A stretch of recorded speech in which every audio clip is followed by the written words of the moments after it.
All right, let's dive into something you've probably heard about a million times, but maybe, just maybe, you're still a little wary of. We're talking about SIPs, or systematic investment plans.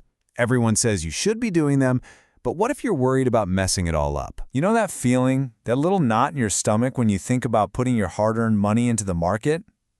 Well, if you felt that, you are definitely not alone.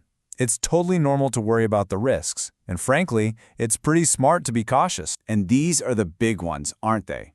The nightmare scenarios that play out in our heads.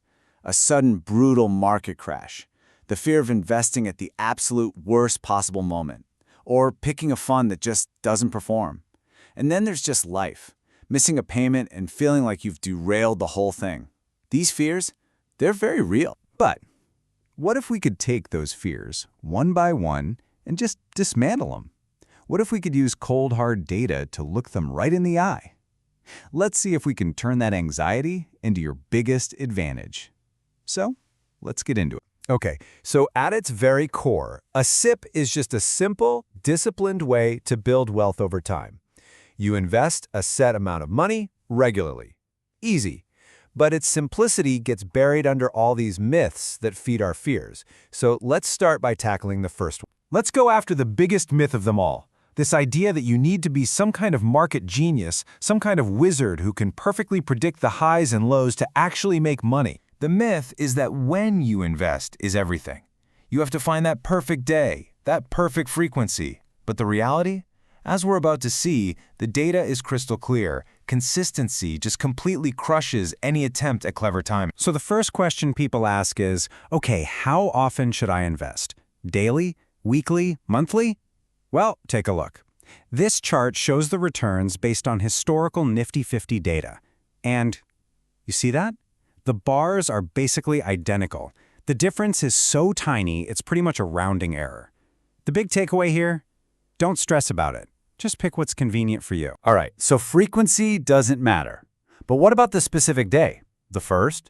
The 15th? The 28th? Again, look at this. These are 15-year average returns. The difference between the best day and the worst day is hundreds of a percent. It is statistical noise. Seriously, don't waste a single second worrying about this. But here's the ultimate timing fear, right? Starting your SIP at the absolute peak of the market, right before it all crashing down. Well, the data here is just fascinating. Even investors who had the worst possible luck and started at 18 different historical market peaks still averaged returns over 11%. How? It's that one word. They persisted. They kept going. What this really means is that the worst time to start was still way, way better than never starting at all. This brings us right to the most emotional, gut-wrenching fear of all, the market crash. That feeling of watching your money just evaporate, it's terrifying. But what if the data actually shows that for a SIP investor, a crash could be a huge opportunity in disguise? Let's see how that works. Let's use the recent 2020 crash as a perfect example. 3 investors all start in January. Alia panics during the crash, stops her SIP, and sells everything. She locks in a 6% loss. Katrina gets scared, stops putting new money in, but at least she holds on. She ends the year up 20%. But then there's Vidya. She keeps her SIP going, investing every single month straight through the downturn. By the end of the year, she's up a massive 51%. Why? Because her fixed investment was buying up more units when prices were cheap. When the market recovered, she was rewarded big time. And believe me, this pattern is nothing new. Let's go way back. You start an SIP at the very peak in 1992. A year later, you're down over 50%. Your investment is worth less than you put in. It feels awful, but you stick with it. By the time the market recovers, your investment has nearly doubled. It's the exact same story with the dot-com bubble.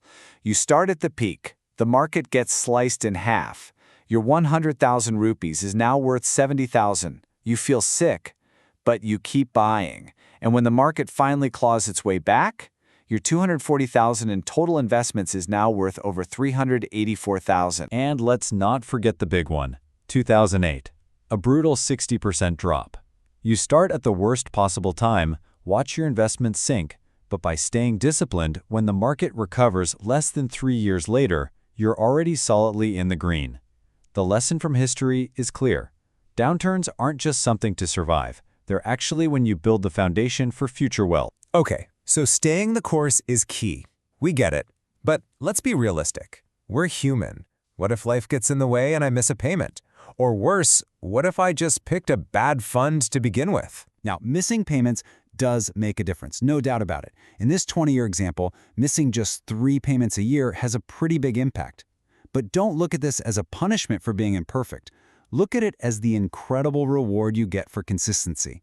Every single installment really does count. This is a huge one. With hundreds of funds out there, it's easy to get paralyzed by choice.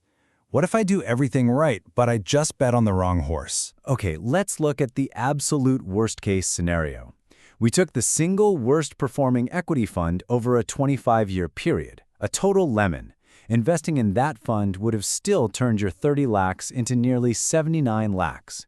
Compare that to a safe bank deposit, which would have grown to just under 31 lakhs. So even the worst choice in equities historically crushed a standard safe option. So we've busted the big myths. It's not about being a market timer, it's not about being terrified of crashes, and it's not even about being a perfect investor.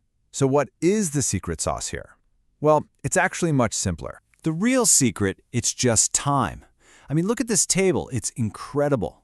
After 3 years, yeah, there's still a chance you could be down. But if you stick with it for 10 years, historically, the likelihood of losing money in a Nifty 50 SIP has dropped to 0. And check out the right column. Your odds of earning over 10% a year go from a coin flip at 5 years to a near certainty at 20 years.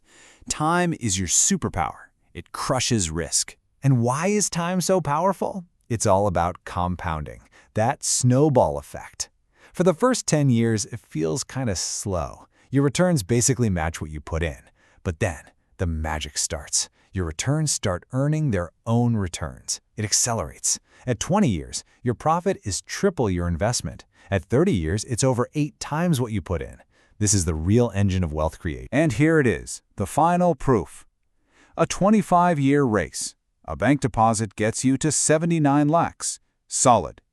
Gold does better, landing you at 151 lakhs. But the Nifty 50 SIP? It crosses the finish line at 186 lakhs. Historically, over the long haul, a disciplined equity SIP has been in a class of its own. So what's the simple truth here? After all of this, it's that we spend all our energy worrying about the wrong things. The most powerful forces in investing aren't market timing or picking a unicorn fund. They're much simpler. It's your discipline to just keep going and the time you give your money to grow. We've looked at the fears and we've answered them with decades of data. The evidence shows a clear, simple, and incredibly powerful path to building wealth. So the only question left is, are you ready to start walking?